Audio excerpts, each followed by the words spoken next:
Hi, everyone. Today we'll begin to look at realistic fiction and characters' perspective.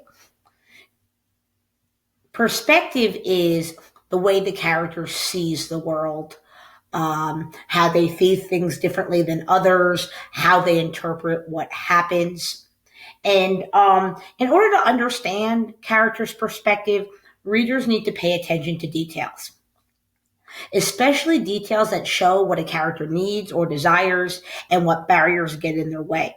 When we notice details about what a character wants and what gets in his or her way, we begin to better understand the perspective of a character.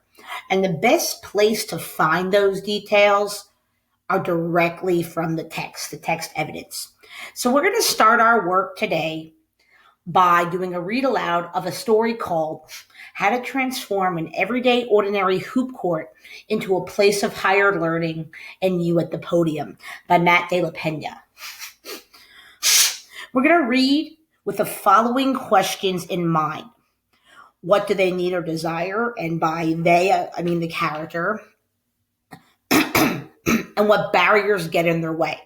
So as we read, I want you to take note of the things that are highlighted or things that were jotted down on the side and what they tell us about the character.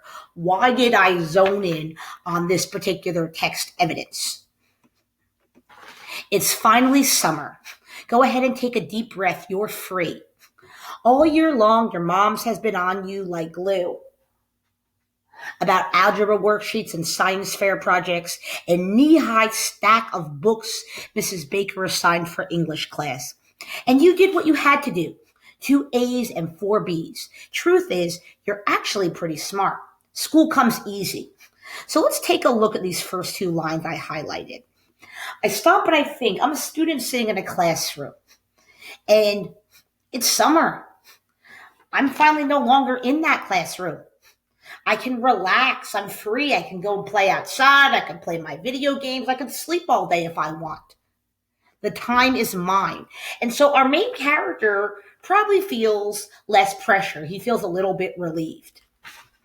All year long, your mom's, okay, so we read that. We know that his mom has been pressuring him to do the work, and he just really feels that relief. You told Baker in that end of the year 5-page paper what was up with Esperanza's dreams and the symbolism of Mango Street House, and you pulled a 96%, second highest grade in the class. But even as you typed that essay, you had it indoor-outdoor in your lap. Between sentences, you daydreamed finger rolls over outstretched hands. So as much as our main character is a good student, he wasn't totally focused on his essay.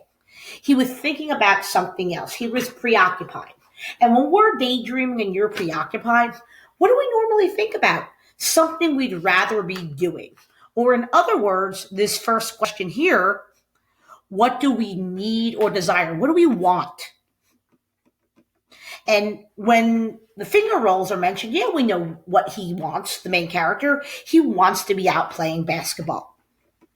And so maybe that's why he feels a sense of relief that school's over and now he has more time to devote to basketball.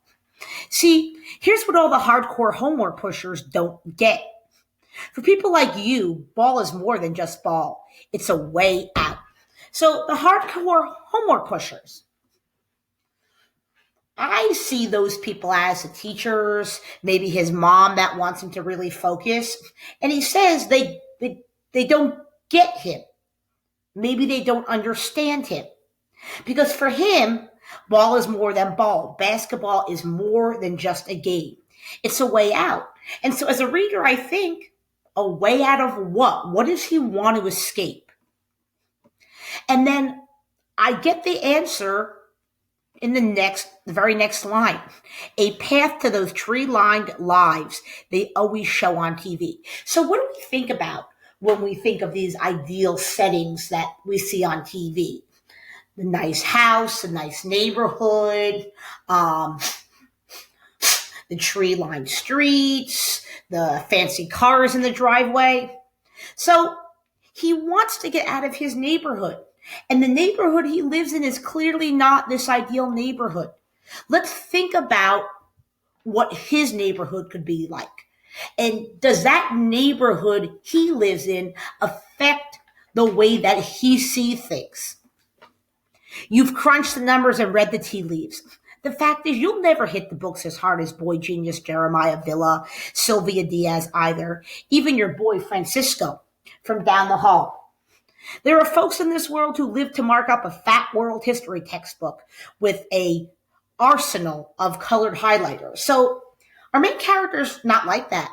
As it refers to earlier in the text, he gets good grades. He got A's, he got B's, he get the second highest grade on his essay, but he's not a bookworm. He's not going to sit there and just mark up a text or study in all his spare time. He's not one of those kids. Basketball is too important to him. And it says it right there. You spend too much time on that back alley ball handling drills to compete. But does he spend that time because he thinks he's going to play for the NBA? Maybe. But it says right here, the game of basketball is your best chance. And his best chance to what? His best chance to find a way out.